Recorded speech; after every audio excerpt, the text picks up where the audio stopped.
Assalamualaikum warahmatullahi wabarakatuh. Waalaikumsalam warahmatullahi wabarakatuh. Bapak-bapak, ibu-ibu, saudara-saudara kaum muslimin rahimakumullah. Dapur, sumur, kasur.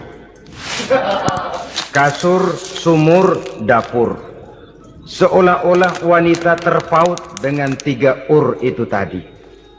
Seolah-olah wanita tidak bisa berbuat lebih banyak daripada itu. Bahkan di tengah masyarakat jahiliyah, bayi perempuan mendatangkan aib sehingga mereka lalu dikubur hidup-hidup. Maka datang Islam dengan tegas mencanangkan satu revolusi yang mengangkat harkat dan martabat kaum wanita. Nabi bersabda, "An-nisa'u imadul bilad. Iza saluhat saluhal bilad, wa iza fasadat fasadal bilad." Wanita adalah tiang negara. Jikalau baik wanita, baiklah negara. Jikalau rusak wanita, hancurlah negara. Dalam berbagai ayat Al-Quranul Karim menjelaskan tentang wanita dan peranannya. Al-Quran bercerita tentang Siti Hawa. Al-Quran bercerita tentang anak perempuan Nabi Adam, Iklimah dan Labuda, yang menyebabkan Habil dan Qabil saling berbunuh-bunuhan. Al-Quran menceritakan bagaimana ibunya Nabi Musa mendapat wahyu untuk menghanyutkan anaknya di hilir sungai Nil.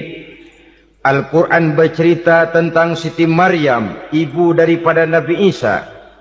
Al-Quran bercerita tentang 2 putri Nabi Yusuf, yang akhirnya salah satunya menjadi istri daripada Nabi Musa. Pun Al-Quran bercerita tentang Ratu Balkis, seorang wanita yang menjadi penguasa di negeri Sabah, yang demikian besar pengaruhnya dan wawasannya. Dan banyak lagi Al-Quran menceritakan keadaan kaum wanita, sampai-sampai dalam Al-Quran ada satu surah yang dinamakan surah An-Nisa. Ini seluruhnya berarti bahwa Al-Quran telah menempatkan kaum wanita dalam satu posisi yang mulia dan terpuji. Al-Quran memberikan emansipasi, bahwa wanita berhak mengejar kemajuan sebagaimana halnya kaum laki-laki. Tetapi sungguh pun demikian, Al-Quran tetap memberikan batasan-batasan sepanjang emansipasi itu tidak bertentangan dengan kodrat kewanitaan itu sendiri. Kalau persamaan dan kemajuan, kalau emansipasi dan hak asasi sudah tidak sesuai lagi dengan kodrat kewanitaan, pada akhirnya bukan mengangkat harkat dan martabat kaum wanita, justru malah merendahkan derajat dan martabat kaum wanita itu sendiri. Seperti sebagian besar wanita ini, mereka berteriak menuntut tentang persamaan hak, tapi mereka melupa apa batasan daripada persamaan hak itu sendiri. Sesungguhnya Islam dengan segala konsepsinya yang mengangkat martabat kaum wanita itu memberikan keleluasaan kepada kaum wanita untuk maju bersama laki-laki sepanjang tidak menginjak-injak kodrat kewanitaan itu sendiri. Kalau sudah sampai kepada menginjak kodrat kewanitaan, maka akan merendahkan martabat kaum wanita. Sebab apa? Secara fisik dan psikis, agaknya memang laki-laki sudah ditakdirkan oleh Allah untuk menjadi pembimbing bagi kaum wanita. Walaupun tidak tertutup kemungkinan wanita tampil sebagai pemimpin, tetapi dari segi fisik biologis misalnya, laki-laki itu diciptakan kekar, kuat untuk memikul dan melaksanakan tugas-tugas yang berat. Sedangkan perempuan pada umumnya adalah lembut, ayu, lemot, denok, geboy, dan lain sebagainya. Maka kalau kita baca sejarah, Allah itu belum pernah mengutus rasul perempuan. Semua rasul laki-laki. Sebab apa? Secara fisik biologis tugas kerasulan lebih dimungkinkan oleh seorang laki-laki. Tugas rasul itu berat. Kadang-kadang perang, dicaci maki, berhadapan dengan ujung tombak, ujung pedang dan lain sebagainya. Makanya seluruh rasul laki-laki, dan Allah belum pernah mengutus rasul perempuan. Dari segi lain, perempuan itu banyak terhalang untuk melaksanakan ajaran agama. Misalnya 1 minggu dalam sebulan perempuan itu terkena cuti khusus, mengalami masa menstruasi, tidak sholat, tidak puasa, tidak melaksanakan ajaran agama yang tidak dibolehkan pada saat menstruasi itu. Kalau ada rasul perempuan, lalu saat malaikat akan menyampaikan wahyu, kebetulan rasulnya sedang wah, itu bisa balik-balik lagi malaikat Jibril ke langit itu. Mau turun nyampein wahyu, balik lagi ke atas, ditegur, kenapa balik lagi Jibril? Rasulnya lagi head.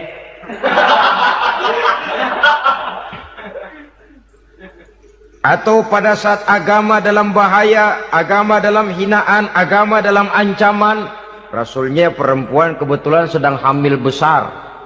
Apa lalu perang ditunda? Pengumuman perang ditunda saja sampai rasul melahirkan. Tentu lebih tidak mungkin lagi. Secara fisik biologis, laki-laki lebih memungkinkan untuk melaksanakan tugas kerasulan ini. Maka seluruh rasul yang diutus Allah adalah laki-laki. Saudara hadirin yang saya muliakan, sungguh pun demikian, Islam itu mengangkat martabat wanita sedemikian tinggi sebagai tiang negara yang menentukan jatuh dan bangunnya negara, yang ikut mewarnai bahkan menjadi warnanya suatu negara. Walaupun peranannya memang tidak begitu kelihatan, tapi sesungguhnya amat sangat menentukan. Oleh karenanya, secara umum, emansipasi yang digariskan oleh Islam, emansipasi yang tidak bertentangan dengan kodrat kewanitaan di berbagai aspek kehidupan. Kalau sekarang emansipasi ini kelihatannya sudah salah pasang, salah kaprah. Bahkan belum lama kita menyaksikan bagaimana ada binaragawati. Di zaman sekarang perempuan sudah mulai angkat besi. Saya mulai mikir kalau perempuan sudah pada angkat besi, ini sudah tanda suaminya udah dekat dibanting-bantingin ini. Tahun-tahun mendatang mungkin akan menyusul perempuan mulai narik becak.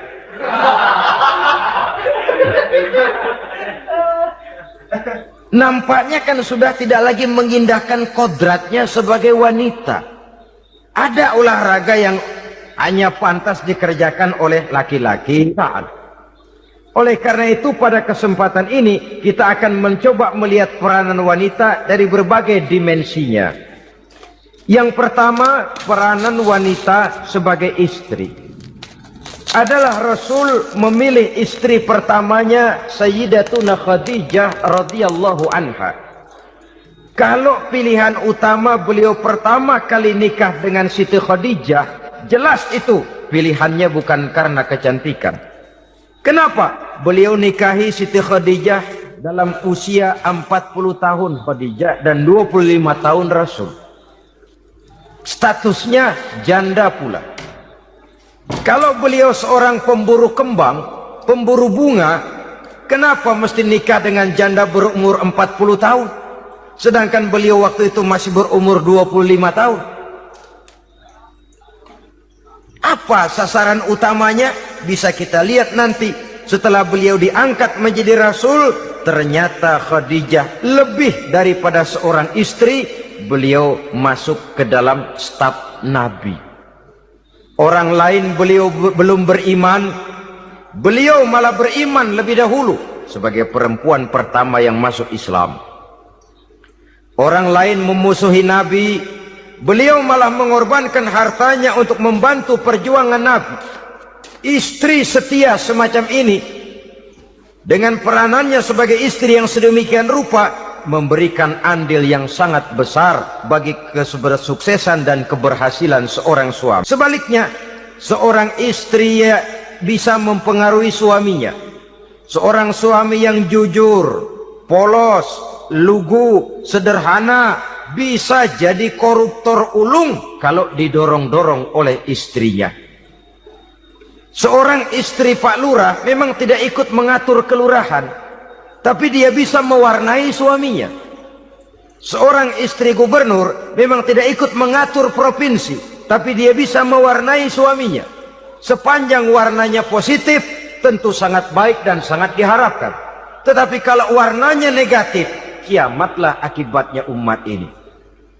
Oleh sebab itu, peran pertama dari kaum wanita sesungguhnya adalah sebagai istri yang mendampingi suami untuk mengolah dan melaksanakan tugas-tugas besar. Dari seorang yang paling kecil sampai kepada seorang yang punya jabatan paling tinggi sekalipun, pengaruh dan peranan istri memang sangat menentukan. Saudara hadirin kaum muslimin rahimakumullah. Itulah sebabnya Nabi menikah dengan Siti Khadijah. Dan lebih dari itu, sebelum menikah dengan Nabi, Siti Khadijah itu sudah terkenal sebagai pengusaha wanita, business girl kalau bahasa sekarang ini. Bahkan jaringan-jaringan bisnisnya tidak hanya Mekah saja, tidak hanya antar kota, bahkan sudah antar negara, dari Mekah ke Syam, dari Mekah ke Madinah dan lain sebagainya, yang bahkan kita tahu Rasul pada mulanya pun ikut membantu perdagangannya Siti Khadijah radhiyallahu anha ini. Jadi kalau bercermin dari karier Siti Khadijah, boleh saja wanita bergerak di bidang bisnis, asal memang profesi, bukan karena dengan senjata dan modal kecantikan lalu membujuk dan meraih orang sampai telap sehingga bisnisnya berjalan lancar dengan jalan menjual kecantikannya. Tidak. Bergerak di bidang bisnis yang memang profesinya di situ. Tidak ada salahnya. Bisa saja perempuan menjadi bisnis girl seperti yang dicontohkan oleh Siti Khadijah radhiyallahu anha ini. Sebab itu, kontes-kontesan yang hanya bertitik kepada rupa yang ayu saja, rupa yang cantik saja, sesungguhnya bukan hanya tidak bermanfaat, tapi saya pikir juga sangat tidak mendidik. Yang mengajar anak-anak remaja putri kita untuk berlomba-lomba hidup dalam kepalsuan. Alis mata palsu, hidung pesek dimancungin palsu, operasi plastik. Alis matanya dikerik, bikin yang palsu. Tai lalat lagi bikin yang palsu. Gincu bibir dimerahin palsu. Seluruhnya hidup dalam kepalsuan. Akan lebih baik kalau kita ini misalnya mengadakan kontes yang menitik beratkan kepada ketinggian IQ, kecerdasan, kemampuan, skill, keahlian dan kemampuan. Tidak hanya dititik beratkan kepada rupa yang ayu dan cantik semata-mata. Sebab di samping manfaatnya diragukan, juga sangat tidak mendidik buat generasi yang akan datang. Terutama ibu-ibu, peran utama wanita sesungguhnya adalah sebagai istri mendampingi suami dalam melaksanakan tugas-tugas besar. Satu hari, serombongan ibu-ibu pernah datang menghadap Rasul mengajukan satu resolusi. Protes kalau bahasa kita sekarang. Ya Rasul, ada apa bu? Kalau laki-laki sih enak. Enak bagaimana? Iya, kalau orang laki-laki sholat, perempuan sholat. Laki-laki puasa, perempuan puasa. Laki-laki pergi haji, perempuan pergi haji. Laki-laki menuntut ilmu, perempuan bisa menuntut ilmu. Tapi kalau laki-laki pergi jihad, perang membela agama, kami perempuan tidak bisa ikut jihad perang di medan pertempuran. Padahal pahala jihad sangat besar dan kami ingin mendapat pahala jihad. Tidak adil kalau begini ya Rasul. Izinkan kami pergi jihad. Ini perempuan di zaman Rasul. Kalau ada kebaikan tidak bisa ikut, rasanya rugi bukan main, lalu protes. Apa jawab Rasul? Beliau senyum. Ibu-ibu jangan khawatir. Walaupun ibu-ibu tidak maju ke medan perang, ada ibadah yang pahalanya sama dengan pahala jihad itu. Apa ya Rasul? Beliau menjawab, jihadukunna fi baitikunna. Jihadnya ibu-ibu, jihadnya kaum wanita adalah di rumah tangganya sebagai istri. Memasak makanan suaminya, mencuci pakaian istrinya, mengasuh, merawat dan membesarkan anak-anaknya, itu seluruhnya bagian daripada ibadah yang pahalanya tidak kurang dengan pahala jihad. Kenapa? Al-Quran itu memberikan sesuatu sesuai dengan kedudukannya.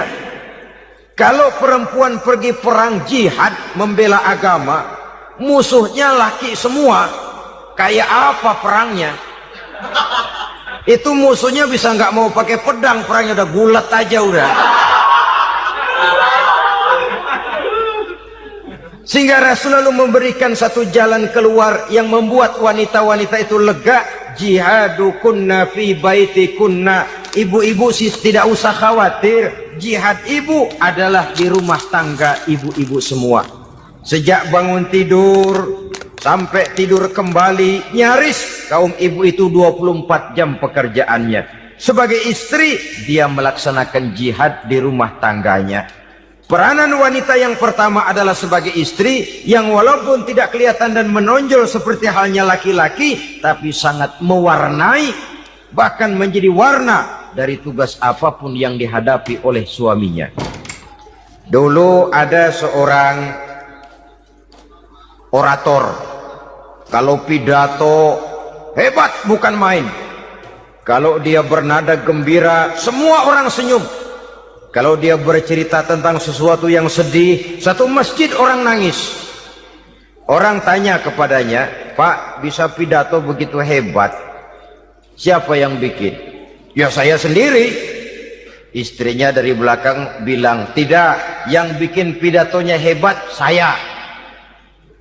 Kata suaminya, mana bisa, saya, kata istrinya. Kalau saudara tidak percaya, tunggu Jumat depan. Dia khutbah Jumat, saya akan bikin khutbahnya tidak hebat, kata istrinya. Sudah hari Rebo, siap-siap mau bikin konsep khutbah. Baru mau nulis, datang istrinya. Bang, tolong pegangin anak, saya mau ke warung. Mau bikin konsep lagi, kata istrinya, bang tolong ini, tolong itu, tolong ini. Sampai mau berangkat khutbah Jumat, khutbah belum selesai dibikin. Begitu naik mimbar, kehabisan bahan. Sudah 10 menit masih ama bakdu. Ini yang dengar heran, ini orang kok bicaranya bisa cuma amat sama badu saja. Di situ kelihatan saudara-saudara betapa peran serta istri yang walaupun tidak kelihatan oleh pandangan mata yang zahir, tapi teramat sangat menentukan. Sekali lagi, tidak ada seorang suami bisa sukses jadi apapun dia tanpa peran serta istrinya di rumah. Tidak ada kemajuan yang bisa diperoleh kalau tidak karena peran serta istrinya di rumah. Tidak ada kesuksesan yang bisa diraih tanpa keikutsertaan daripada istrinya di rumah. Walaupun suaminya yang dikenal orang, suaminya yang dipuji orang, suaminya yang disanjung orang, bagian besar tetaplah saham dan andil daripada istrinya yang di rumah itu.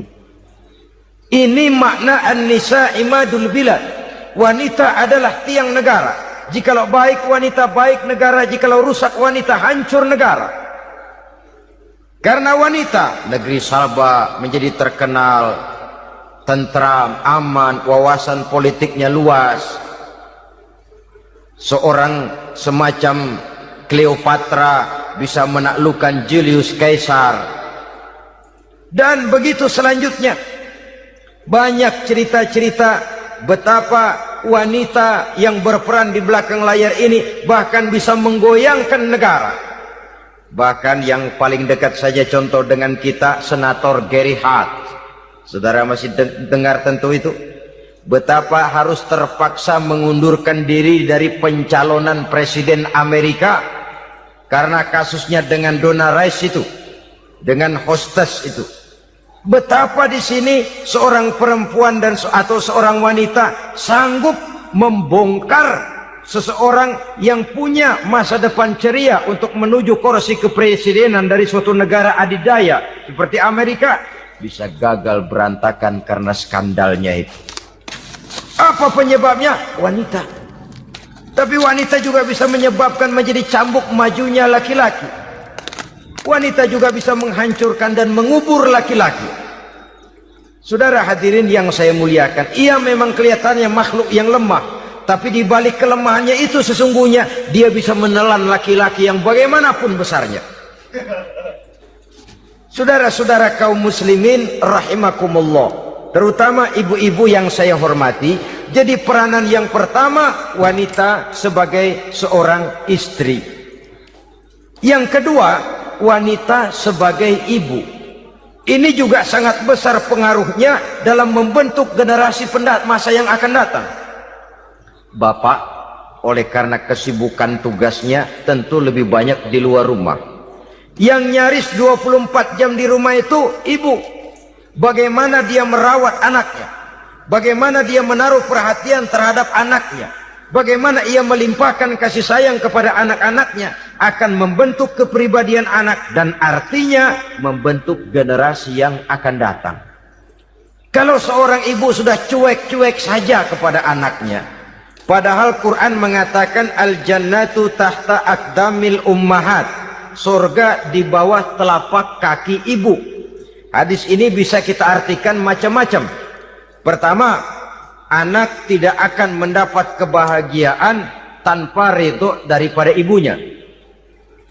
Kedua, ibu adalah wanita agung yang harus ditaati. Ketiga, neraka atau surga anak bergantung kepada ibu, bagaimana dia mewarnai anak. Kalau ibunya cuek-cuek saja sama anaknya, dan sering jadi contoh klasik, kalau anak ayamnya beduk maghrib belum pulang, satu RT dicariin, hansip diundang, kalau perlu dan ramil dilaporin. Tapi kalau anak gadisnya jam 12 tengah malam belum pulang, ibu tenang saja Pak. Tidak tergerak dan tidak tertarik hatinya. Ya tentu tidak semua. Kalau sudah begitu, bukankah hakikatnya ibu sudah menciptakan neraka buat anaknya sendiri? Khalil Gibran dalam satu tamsil yang indah pernah mengatakan, kalau kita diberikan sebutir mutiara, sebutir intan, dan intan itu sebutirnya sebesar telur ayam, benda yang sangat langka dan berharga, tentu kita sayang intan atau mutiara itu. Kita jaga baik-baik, kita simpan dalam kotak, kotaknya kita kunci, kotak itu kita simpan di dalam lemari, lemarinya kita kunci lagi, lemarinya ada di dalam kamar, kamarnya pakai pintu, pintunya kita kunci lagi, kamar itu ada dalam rumah, rumahnya pakai pintu, dikunci lagi. Kemudian rumahnya pakai pintu gerbang besar, gerbangnya juga digembok lagi. Untuk menjaga intan itu jangan sampai hilang, begitu usaha kita berlapis-lapis.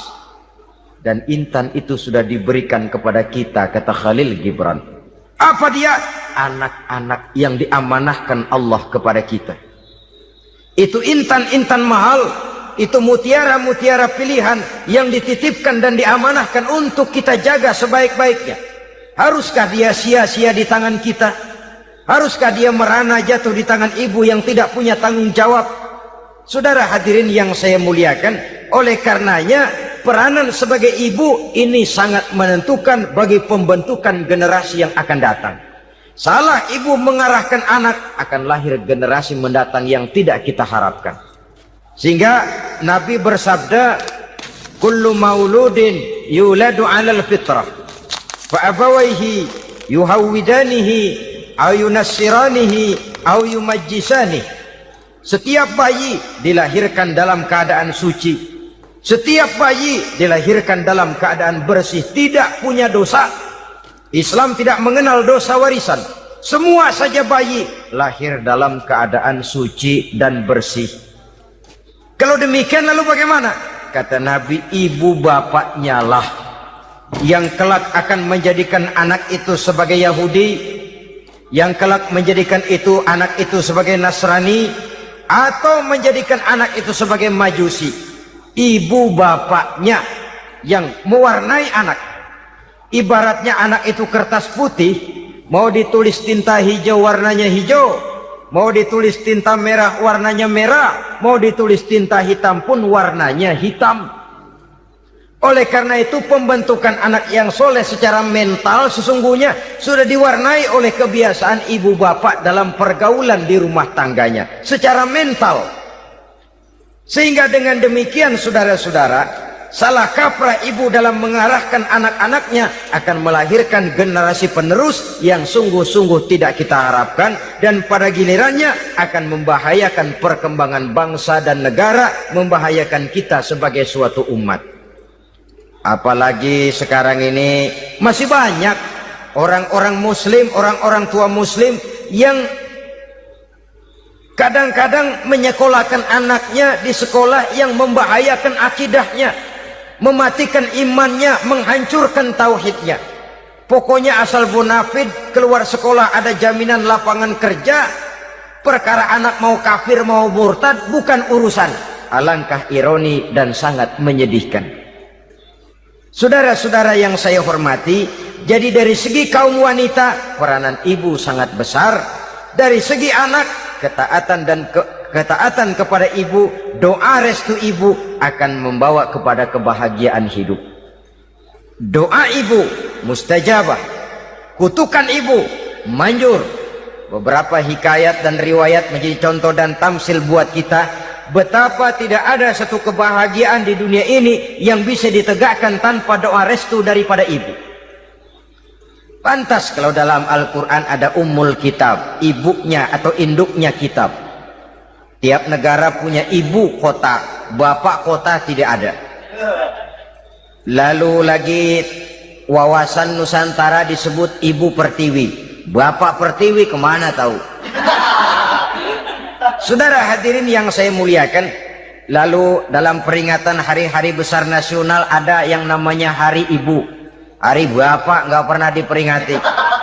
Ada Hari Ibu, dan ibu itu pun ada Ibu Kartini, ada Ibu Dewi Sartika, dan macam-macam lagi yang seluruhnya merupakan refleksi dan gambaran betapa peranan kaum wanita di dalam kehidupan ini yang memang banyak mewarnai dan menjadi warna dari suatu kegiatan. Saudara-saudara kaum muslimin rahimakumullah, apabila yang pertama tadi kita melihat peranan kaum wanita sebagai istri, betapa ia berpengaruh besar dalam ikut menunjang keberhasilan dan kesuksesan suaminya. Kemudian pada peranannya yang kedua, wanita sebagai ibu di rumah tangga, betapa ia ikut membentuk, mempengaruhi, mewarnai dan membimbing kepribadian anak sebagai generasi penerus. Maka pada peranan yang ketiga ini kita akan melihat wanita sebagai social agent, sebagai penggerak kegiatan sosial di berbagai bidang kehidupan. Apakah itu bernama majelis taklim, apakah itu bernama perkumpulan dan yayasan-yayasan kemanusiaan, organisasi-organisasi yang bergerak di bidang pendidikan. Bahkan di zaman sekarang bukan hanya menjadi penggerak sosial, bahkan sudah banyak kaum wanita yang menggerakkan satu bangsa. Dunia mengenal Margaret Thatcher, dunia mengenal Indira Gandhi, dunia mengenal Bandara Naike, dunia mengenal Corazon Aquino, dunia mengenal Golda Meir dulu itu dari Israel. Dunia mengenal Imelda Marcos yang ambisius, tapi yang kemudian melangkah kepada jalan yang negatif dari tujuan semula. Ini bukan hanya sekedar social agent, tapi bahkan sudah mengarah kepada menggerakkan dan mewarnai suatu bangsa. Islam membuka pintu ke arah itu. Wanita duduk dan berfungsi sebagai social agent, mengurus berbagai macam perkumpulan-perkumpulan yang bertujuan kepada kebajikan, menyantuni yatim piatu, memelihara kesehatan, menyayangi binatang, memelihara kelestarian lingkungan dan lain sebagainya. Islam membukakan pintu sepanjang peranan sebagai istri dan sebagai ibu tidak diabaikan. Ini sebab yang utama, salah seorang perempuan, kaum wanita, kalau terlalu aktif berorganisasi, terlalu aktif bermasyarakat, terlalu aktif dalam berbagai macam perkumpulan, lalu melupakan tugas utamanya sebagai istri dari suaminya, sebagai ibu dari anak-anaknya. Ibu asik rapat sana, rapat sini. Anak tidak pernah diajak rapat, akhirnya si anak bikin perkumpulan sendiri, rapat menurut versi mereka. Sehingga akibatnya yang timbul anak merasa kurang diperhatikan oleh ibunya. Ngaji bagus, tapi kalau sepanjang hari ngaji saja, suami pulang mau makan tidak ada makanan, mau berganti pakaian belum lagi diteriska pakaiannya, tentu ini melupakan fungsi yang utama. Kegiatan sosial, kegiatan di organisasi adalah jadwal kegiatan setelah fungsi sebagai istri dari suami, sebagai ibu dari anak-anak dilaksanakan dengan sebaik-baiknya. Bukan tidak baik ngaji, kalau dari ngaji ke ngaji saja. Bangun tidur ngaji, jam 7 ngaji, berangkat jam 11. Sholat zuhur berangkat ngaji lagi, pulang sore, malam ngaji lagi. Suami tidak terurus, anak-anak pun terbengkalai, rusaklah rumah tangga. Dan bukankah satu bangsa terdiri dari satu tatanan masyarakat? Dan tatanan masyarakat yang paling kecil bernama keluarga. Keluarga merupakan unit dari masyarakat, unit yang terkecil. Dan keluarga terdiri dari pribadi-pribadi yang merupakan bapak, ibu, dan anak-anak. Sehingga masyarakat bangsa yang baik terdiri dari masyarakat yang baik. Masyarakat yang baik tersusun dari keluarga-keluarga yang baik. Dan keluarga yang baik akan muncul dari pribadi dan individu yang baik. Pribadi dan individu yang baik yang sadar mana kewajiban yang primer, mana kewajiban yang sekunder. Sebagai social agent, dia lalu mawas diri dengan tetap mempertimbangkan kodrat kewanitaannya itu tadi. Saya ikut prihatin kalau ada perempuan main sepak bola. Dan saya yakin betul kalau perempuan main sepak bola, yang nonton pasti bukan nonton bola. Ya mungkin bola juga, tapi bola yang mana? Itu wallahu a'lam. Boy, ya dicari olahraga yang sesuai dengan kodrat kewanitaan begitu. Dicarilah olahraga yang sesuai dengan kodrat kewanitaan. Sepak bola sudah maju, ya belakangan saya katakan tadi muncul lagi wanita angkat besi. Belakangan bisa kita bayangkan wanita main tinju. Babak belur sudah kalau sudah begitu. Kemajuan dengan melupakan kodrat kewanitaan akan menyengsarakan kaum wanita itu sendiri. Silahkan maju menjadi social agent, menjadi penggerak di masyarakat. Para istri Rasul bisa kita jadikan satu figur. Siti Khadijah, figur sebagai istri pendamping yang setia. Dikala suaminya bingung, ia tampil memberikan pandangan. Dikala suaminya bingung, ia memberikan tanggapan. Dikala suaminya dimusuhi orang, ia menampakkan kesetiaannya. Kau tidak sendiri bang, aku di sisimu. Dikala jiwanya gelisah ketika pertama kali menerima wahyu berhadapan dengan malaikat Jibril, Khadijah yang menghibur. Kalla ma yukhzikallahu abada. Tidak apa-apa bang, Allah tidak akan menyusahkan kau untuk selamanya. Tenang sajalah, tenang. Abang orang baik-baik, Allah tidak akan menyengsarakan abang. Peran sebagai istri.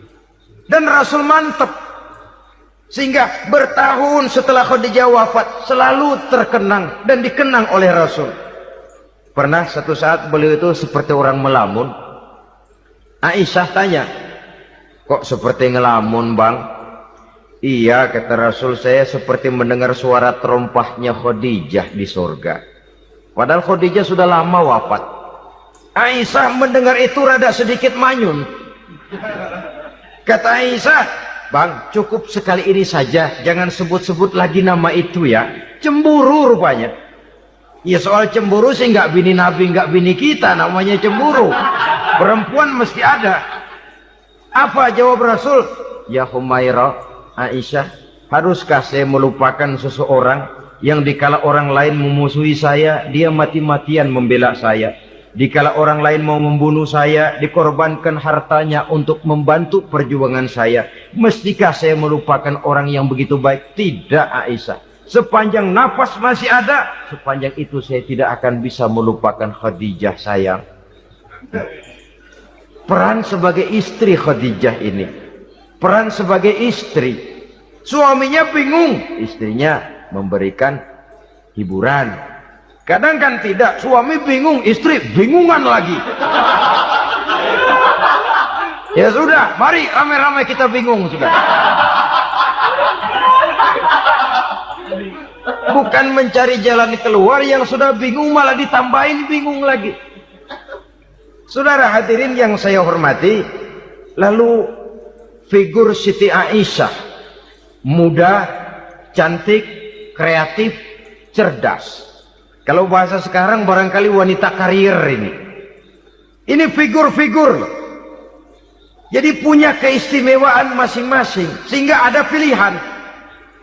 Ya tentu orang mencari istri itu kan karena ada dasar pilihan. Mungkin rupanya kurang menarik tapi akhlaknya bagus.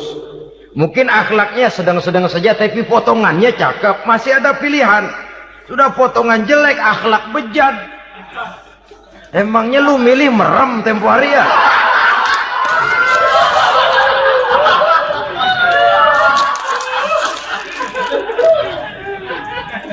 Sudah nggak ada pilihan apa-apa. Lalu ada istri yang punya keistimewaan karena sifatnya yang sabar. Ada yang wataknya itu pemurah.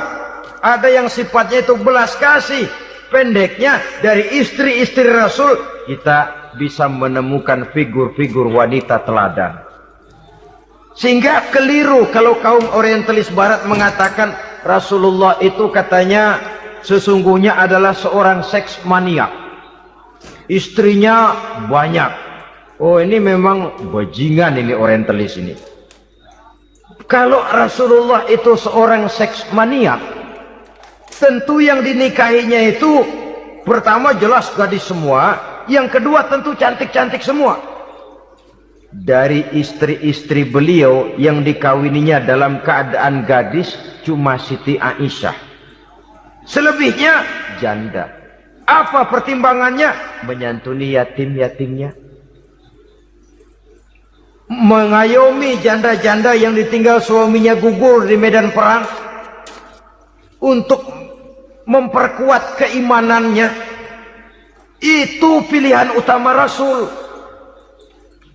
Kita sekarang ini ya ngakunya sih ikut sunnah Rasul, cuma sunnahnya urusan kawin melulu. Ada duit sedikit, kawin maning, kawin maning.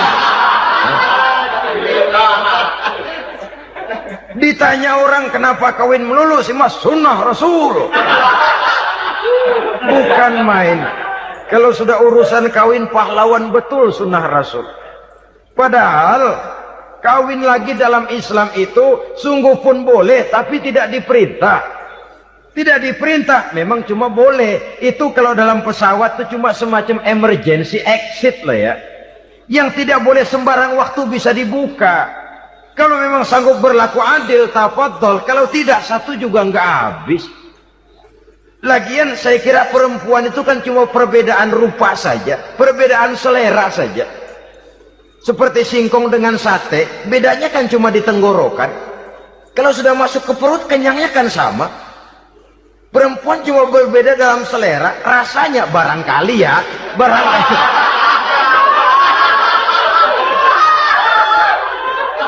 Barangkali tidak jauh beda. Saudara hadirin, nah Islam ini mengatur lewat pintu yang dinamakan nikah itu tadi, sehingga dengan demikian bisa dinikmati secara tenang, tentram. Tidak usah manusia ya, kucing saja. Coba lihat kucing. Kalau ikan dia boleh nyolong, kucing itu boleh curi, makannya nggak tenang kucing. Coba lihat ini. Asal dia nyolong ikan, makannya juga mindik-mindik. Matanya nengok kiri, nengok kanan. Ada sedikit gerusak, kabur. Secara nalurinya kucing tahu kalau ini ikan curian. Makannya nggak tenang dia.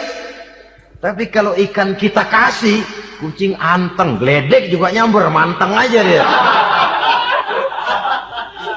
Nalurinya mengatakan ini ikan dikasih sama yang punya, tenang dia. Saudara hadirin yang saya hormati, orang juga gitu. Kalau hubungan suami istrinya sudah sah, diikat dengan akad nikah, tenang, anteng, nggak gerasak gerusuk, nggak kayak diubur-ubur maling, anteng aja. Dan yang ngintip juga gua cuek aja udah. Biarin aja dia ngintip, capek sendirilah.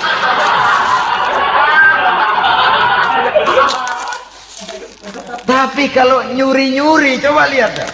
Mana di kebun banyak nyamuk, ansip mukul tiang listrik, dia yang bingung. Islam ini sesungguhnya memudahkan jalan, saudara-saudara. Jadi sebagai social agent, wanita bisa berperan untuk itu. Apalagi untuk hal-hal yang menyangkut wawasan kemanusiaan, di mana kaum wanita karena emosinya lebih tinggi daripada kaum laki-laki, dia sangat peka terhadap masalah-masalah yang menyangkut kemanusiaan. Hatinya mudah tergugah, perasaannya cepat terenyuh. Dengan penderitaan dia cepat tergugah. Dia bisa menjadi social agent tanpa harus melupakan fungsi utama sebagai istri dan sebagai ibu dari anak-anaknya, sebagai istri dari suaminya. Saudara hadirin yang saya muliakan, dahulu Al-Quran pernah menceritakan betapa istri-istri pembesar di istana mewah di zaman Nabi Yusuf. Kalau istilah sekarang nyonya-nyonya jet set, nyonya-nyonya VIP, betapa mereka mau memporak-porandakan keimanan seorang pemuda seperti halnya Nabi Yusuf alaihi salam. Dan Nabi Yusuf kemudian ternyata tidak mau jadi gigolo yang kerjanya hanya menyenangkan wanita-wanita jet set kelas VIP ini tadi. Sesungguhnya ini cuma satu simbol yang kejadiannya bisa saja terjadi pada zaman modern dalam versi dan kondisi yang berbeda. Namun bagaimanapun juga wanita dengan peranannya sebagai social agent, sebagai penggerak masyarakat, sangat besar pengaruhnya dalam ikut mewarnai perkembangan suatu negara. Seorang suami perlu memberikan dorongan kalau istrinya aktif di bidang sosial, asal dengan catatan saja, fungsi sebagai istri, fungsi sebagai ibu jangan sampai terlantar karenanya. Bahkan saya katakan tadi, di zaman sekarang wanita tidak lagi hanya berfungsi sebagai social agent, bahkan sebagai national agent, penggerak dari satu bangsa. Muncul wanita-wanita yang jadi menteri, yang jadi anggota DPR, bahkan yang jadi kepala desa dan lain sebagainya. Secara umum memang ar-rijal qawwamuna 'alan nisa. Laki-laki adalah pembimbing bagi kaum wanita karena kelebihan fisik biologis, kelebihan kemampuan intelektual dan lain sebagainya. Namun wanita pun boleh saja menjadi social agent sepanjang catatan yang saya sampaikan tadi. Jangan sampai melupakan kodrat kewanitaan, jangan sampai mengalahkan fungsi sebagai istri dari suaminya, sebagai ibu daripada anak-anaknya. Nah, kemudian fungsi yang keempat di bidang ilmu pengetahuan. Islam memberikan kesempatan yang sama kepada kaum wanita. Thalabul ilmi faridatun ala kulli muslimin wa muslimatin. Menuntut ilmu itu wajib hukumnya bagi orang Islam, baik laki-laki maupun perempuan. Sampai dibentuk kalimat pengecuali khusus ini, muslimin wa muslimatin, bagi muslim laki-laki, bagi muslim perempuan. Dan alhamdulillah, kalau dulu di zaman Raden Ajeng Kartini, nasib perempuan berada di balik pintu yang digembok rapat-rapat, siklusnya berputar cuma sumur, dapur, kasur, kasur, sumur, dapur, dapur, sumur, kasur. Melingkar di situ satu saja peranan kaum wanita. Memberontak jiwa Raden Ajeng Kartini, menuntut persamaan bahwa wanita berhak maju sama dengan laki-laki. Entah Islam sejak 14 abad yang lalu sudah mencanangkan ini, menuntut ilmu wajib bagi laki-laki dan perempuan beragama Islam. Orang Islam baik dia laki-laki, baik dia perempuan, wajib menuntut ilmu. Ilmu dalam artian umum, tidak hanya sekedar fikih tauhidnya, ya di bidang kedokteran, di bidang teknik, di bidang hukum dan lain sebagainya. Ini yang perlu dibanggakan. Kalau perlu ini yang perlu diadakan kontes. Kontes IQ. Wanita yang paling berprestasi di bidang ilmiah, wanita yang punya prestasi di bidang menjaga kelestarian lingkungan hidup, wanita yang punya prestasi menggerakkan sosial, menyantuni yatim piatu, memelihara kesehatan. Adakan kontes macam itu untuk mendorong. Ini enggak, kalau kontes yang diukur betis, bibir, pinggul, payudara, lubang hidung, ukur sekalian kita. Apa manfaatnya dan apa unsur pendidikan yang ada di dalamnya? Tidak menguntungkan, tidak mendidik, dan tidak membawa manfaat. Kecuali lalu yang timbul pola hidup konsumen, pola hidup konsumer, pola hidup yang material, pola hidup yang wah, pola hidup yang gemerlapan. Ya, kalau oleh anak-anak muda yang terjangkau, kalau tidak, dia hanyut ditelan mimpinya. Dia ingin bergaya hidup jet set. Sementara dia dihadapkan oleh kenyataan bahwa dia tinggal di kampung, ibu bapaknya orang kampung, dan lain sebagainya. Jiwanya berontak, terjadilah kegalauan, terjadilah kerancuan, terjadilah komplikasi, perang di batin antara keinginannya dengan lingkungan nyata yang dihadapinya. Dan kalau sudah ada gejala semacam itu, penyakit-penyakit kejiwaan akan mudah muncul. Ini gejala terutama buat orang-orang yang tinggal di daerah transisi. Kota besar bukan, kampung banget juga enggak. Daerah cekak. Akibatnya gayanya ya sering gaya enggak karu-karuan. Gaya kepalang tanggung jadinya. Saudara hadirin yang saya muliakan, akhirnya apa? Santri tapi lagunya kayak koboi. Koboi tapi sesungguhnya santri. Saudara hadirin yang saya hormati, maka di bidang ilmu pengetahuan wanita mempunyai peranan yang sangat besar. Dia bisa tampil dengan karya-karya ilmiahnya yang membawa manfaat bagi perkembangan agama, bangsa dan negaranya. Majulah kaum wanita dengan ilmu pengetahuan, tuntutlah ilmu seluas-luasnya. Kita hidup di satu negara yang merdeka, kita beragama yang memberikan satu keyakinan bahwa menuntut ilmu merupakan kewajiban, bahwa peranan wanita tidak hanya di belakang dapur, lain sebagainya yang seluruhnya terpantul dari dinamika kehidupan kaum wanita. Saudara-saudara kaum muslimin rahimakumullah. Kemudian yang kelima, peranan wanita dalam bidang agama. Kita bersyukur sekarang ini gejalanya dimanapun pengajian, biasanya lebih ramai pengajian ibu-ibu dari bapak-bapak.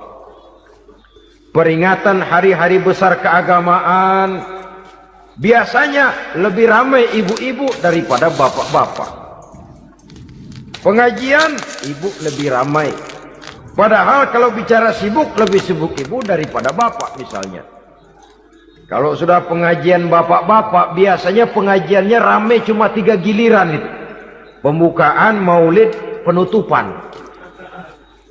Kalau sudah yang rutin pengajian tiap minggu, 3 pojok yang ngaji.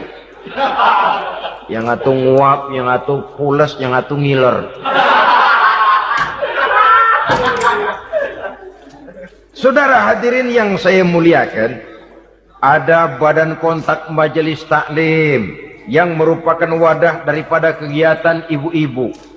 Ada Ittihadul Muballighat, Persatuan Muballighat. Ada persatuan para asatiza, dan macam-macam lagi peranan ibu-ibu di dalam kehidupan beragama. Tapi sesungguhnya harus dimulai dari bagaimana si ibu mewariskan jiwa agama kepada anak-anaknya di rumah tangganya. Kalau itu gagal, dia mau melangkah ke masyarakat, dia sudah gagal sejak awal sesungguhnya. Keberhasilannya dia menata masyarakat akan mengakibatkan dia nanti bernasib seperti Nabi Nuh. Berhasil mengajak beberapa orang kafir mengikuti ajarannya, tapi gagal mengislamkan putranya sendiri Kan'an. Bukan tidak berusaha, tapi memang Allah sudah menghendakinya sedemikian untuk menjadi contoh buat kita semua.